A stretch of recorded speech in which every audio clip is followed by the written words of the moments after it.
couscous. Vous allez m'en dire tant de cette spécialité qui a traversé la Méditerranée. On dit qu'on aurait trouvé dans des fouilles de l'Afrique du Nord des ustensiles en poterie servant à cuire la semoule à la vapeur. Bonjour et bienvenue au fond de nos marmites, l'émission culinaire sur Provence Plus TV. Aujourd'hui, j'ai fait venir deux personnalités de la cuisine. Il s'agit de monsieur Jacques Charette, président fondateur de l'Académie nationale de cuisine, et monsieur Guy Géda, le pape de la cuisine provençale et membre de la ANC. Alors de ce pas, nous allons aller en cuisine, rejoindre ces deux chefs. Suivez-moi.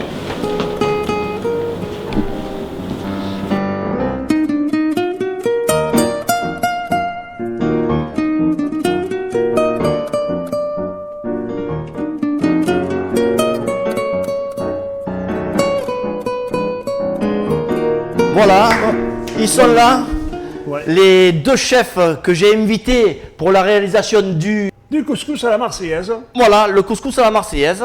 Beaucoup de personnes pensent que le couscous, on le connaît que depuis une cinquantaine d'années, avec le retour des Français d'Algérie.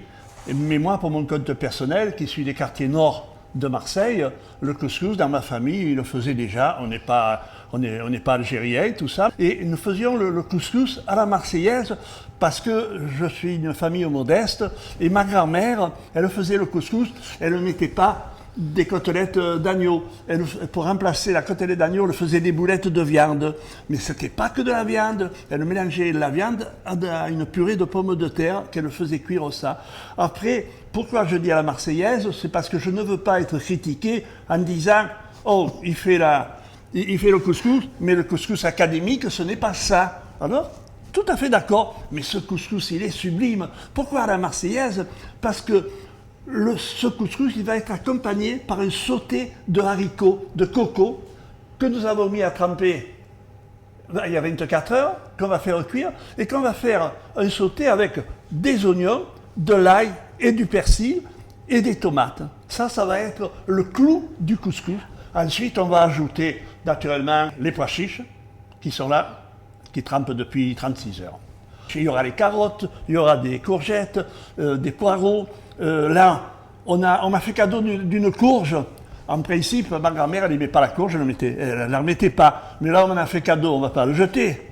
Et puis alors, les merguez qui sont très belles, qui ont été faites dimanche soir. Et là, tu pourrais en parler, c'est la semoule fine. La semoule fine. Je tiens à signaler aussi qu'à Châteauviran, nous allons utiliser l'huile d'olive de Christine Chélan et médaille d'or chaque année. Elle rafle toutes les médailles au Grand Prix agricole de Paris. C'est un couscous qui va être pour combien de personnes? Pour 20 personnes. 20 personnes. Pour 20 personnes. Voilà.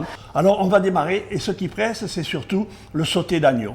Voilà. Allez, Guy, allez, tu es au fourneau, on te laisse faire. Naturellement que le collier, pour cuire, il va mettre 3h30, 4 heures. Donc c'est quelque chose qui est assez long et qu'il vaut mieux commencer par ça. Donc, c'est des oignons que nous allons hacher, l'ail et le persil.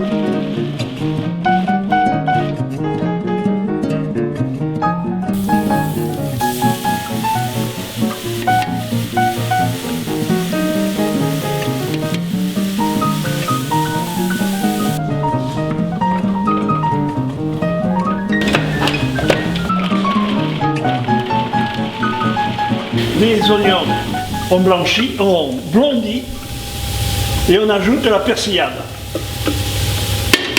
La persillade, on la laisse très peu parce qu'il ne faut pas que l'ail cuise. Alors, 2 minutes, c'est bien, et on ajoute les tomates. Les tomates, il vaut mieux les mettre entières parce qu'au cours de la cuisson, elles vont se fondre. Et un peu de l'eau. Et voilà. On va mettre le laurier. Mais maintenant, il faut cuire les colliers, morceaux voilà. de collier. Alors c'est soit collier, soit poitrine de mouton ou d'agneau. Maintenant, des moutons, il n'y en a plus. Alors, voilà. On va les faire colorer à la fois. Voilà. Alors, un peu d'huile, d'olive toujours. De Châteauviran, bien sûr. De Châteauviran. pas trop, parce que comme c'est quand même assez gras, donne très peu d'huile. De façon à donner du goût, ce sont les trucs de viande qui caramélisent. Alors ce qui est bien, ça c'est une viande bien colorée. Alors il y a un petit truc professionnel, c'est que quand on veut faire colorer de la viande, il ne faut pas toujours la remuer. Il faut la laisser bien attrapée. Vous voyez, ça c'est magnifique. Quand c'est coloré, on est dans la préparation de la garniture aromatique. Alors, on laisse cuire, on met un peu d'eau et on laisse cuire 3h30. On coupe les courgettes en trois morceaux. Oui, Oui, chef, comme ça. impeccable. On va Oui. essayer de nous faire ça à égalité, parce que sinon, on va Voilà, avoir de remontrance. très bien. Alors, Je ne sais pas si vous avez remarqué pour justement améliorer la couleur, couleur, le relief. attirer l'œil à l'aide on appelle ça l'économe. L'économe, n'est-ce pas? Donc, on fait Voilà. des rayures, voilà. Comme ça fasse Alors, joli. je profite aussi, puisqu'on est dans les petits détails, de montrer quand même la spatule en bois de Guy Géda. On voit quand même qu'elle a de l'expérience. Hein. Et c'est Elle a avec- combien d'années, Guy? C'est la spatule de ma grand-mère. donc elle a sa place au Louvre. Elle en a vu des marmites. Ensuite, on coupe les carottes en deux. En deux. Voilà. Parce qu'elles sont un peu grosses. Hein, c'est un peu gros. Il faudrait mieux un calibre beaucoup plus petit. Parce qu'il faut penser aussi que les légumes, c'est comme si vous prenez un poisson. Il vaut mieux acheter des petits poissons, ils sont moins attaqués par le mercure que des gros poissons. Alors là, on va préparer le bouillon pour cuire les légumes du pot-au-feu. Alors nous avons gardé des morceaux de collier qu'on va faire bouillir comme un pot-au-feu. Voilà. Ensuite, on va mettre la garniture aromatique. Ça, c'est pour donner du parfum. Alors le céleri, ça donne un parfum, un goût terrible, le céleri, toujours du céleri. Des carottes, des courgettes, des oignons et des poireaux. Du persil et du laurier. Et on sale tout de suite, un petit peu. On fait cuire les pois chiches, 35 à 40 minutes maximum. Voilà. Et avec naturellement du laurier, et on sale avec du sel de Camargue. Alors, naturellement, quand les pois chiches cuisent, il y a une écume qui vient et il faut l'enlever. Bon, on va réussir à parler doucement parce que Guy Géda et Jacques Charette ont été faire une petite sieste. Et oui, nous sommes à Marseille. Il n'y a pas le soleil. Si, il y a le soleil. Nous avons un fort Mistral, mais on va attaquer notre graine. Alors, on le dit toujours, c'était le couscous pour 20 personnes qu'on va réaliser ce soir. Alors, j'ai mes 3 kg de graines. Je prends de la semoule fine. Sans oublier l'huile d'olive de Châteauviran, bien sûr. Alors, généreusement, je mets mon huile d'olive sur la semoule. Voilà. On va saler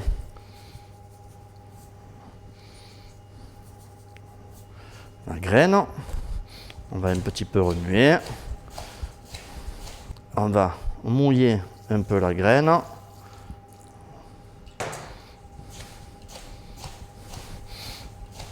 Voilà. La semoule se mélange bien. Voilà, je me suis lavé les mains avant de faire cette préparation. Puisque dans les pays du Maghreb, la semoule, on a passé à la main plusieurs fois. Alors là, je vais mettre toute ma graine dans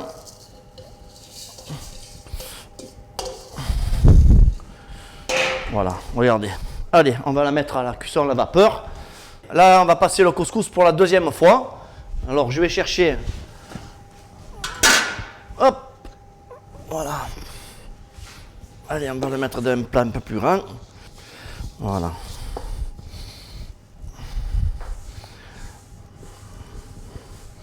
On le mélange un petit peu. On va un peu l'humidifier parce qu'il est encore un peu, manque un peu d'eau. Et pourquoi on mouille la graine alors, Jacques? Quelque chose. Wow.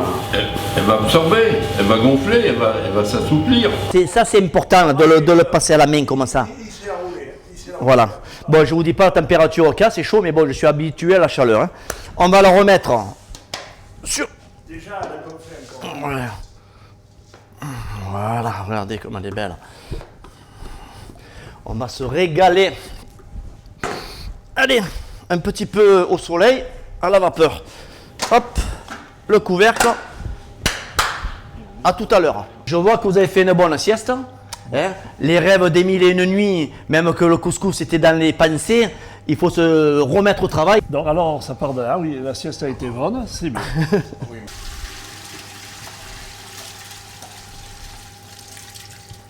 Alors là, c'est où on avait mis les légumes, la viande, et ça nous a donné un bon bouillon. Dans ce bouillon, on va cuire maintenant les carottes, les courgettes et la courge. Dès que ça bout, on met les légumes. Alors à présent, le bouillon, il est bouillant. On met les carottes et on laisse cuire 40 minutes. Les carottes qui sont presque cuites. Maintenant, on ajoute les courgettes à la cuisson. Et en même temps, la courge. Ou cuire les courgettes, ça va cuire en même temps. La cuisson sera exactement la même. Alors, carottes, courges, courgettes, les haricots, les pois chiches. On peut continuer en mettant les haricots dans la préparation que nous avons fait tout à l'heure aux tomates. On dirait un jardin avec ses feuilles de laurier. Et oui, C'est la trop beau. couleur. Alors, on va mettre des épices. Alors ça, c'est un mélange de 17 épices. Il y a le rasel à la noutre. Je peux sentir. Ah, oui. Oh. Voilà. Et il y a un peu de tout. C'est des épices un peu que Ça vous réveille à mort. aussi un peu. Oui, il y a oui, toutes ces- mais ce sont des épices, c'est pas du piment. Hein. Non, non, non. Le piment, il Voilà. sera à part.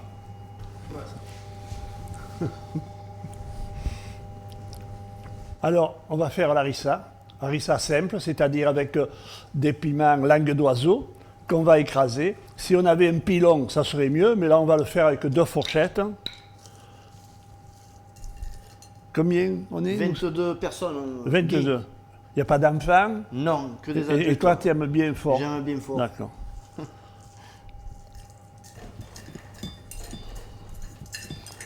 Alors toutes ces petites graines, Guy, c'est ceux qui donnent le. C'est surtout les graines, voilà. On pourrait enlever la peau, Voilà. mais on va laisser parce que la peau, elle a quand même du parfum. Hein. Alors, maintenant, on va ajouter une louche, plutôt une écumoire de haricots.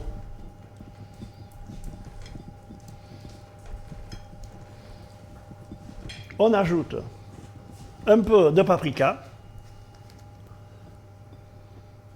la poudre aux 17 épices,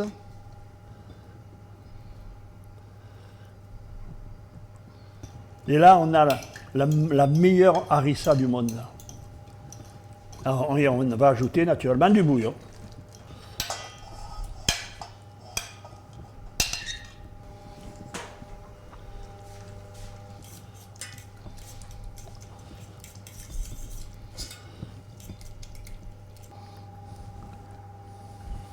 Il faut attendre un moment. Hein. J'ai vu qu'il y avait un extincteur, je crois que je vais le prendre. Il est excellent. C'est très bon. C'est bien. Alors, on va cuire les merguez. On ne les pique pas. Hein. Pourquoi tu ne les piques pas? Voilà, par rapport à certains qui les piquent. Alors, Voilà, c'est intéressant. c'est pour garder le maximum de matière grasse, parce que si on la pique, la matière grasse va partir, et naturellement aussi du parfum. Donc on ne les pique pas. Alors maintenant, on va cuire les côtelettes. On les cuit dans une poêle ancienne, surtout pas une poêle Tefal, une poêle en fer. Voilà, celle-là, elle a 100 ans, et c'est les poêles qu'il faut.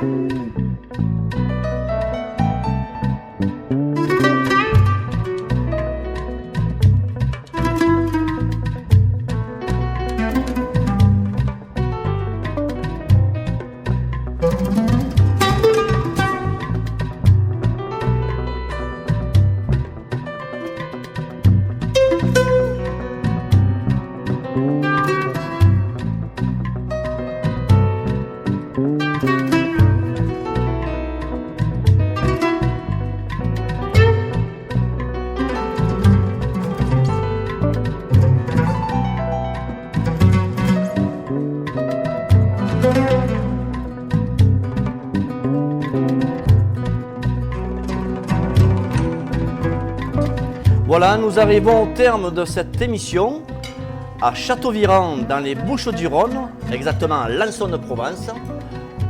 On remercie fortement la famille Chélan, les propriétaires de Châteauvirand, de nous avoir reçus dans leur domaine.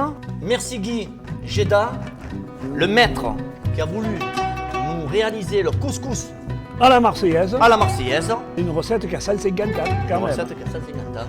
Presque comme moi. Je tiens aussi à remercier monsieur Jacques Charette, président fondateur de l'Académie nationale de cuisine. Merci à vous tous. On vous souhaite un très bon appétit. À très bientôt au fond de nos Mamie sur Provence Plus TV. Bon appétit.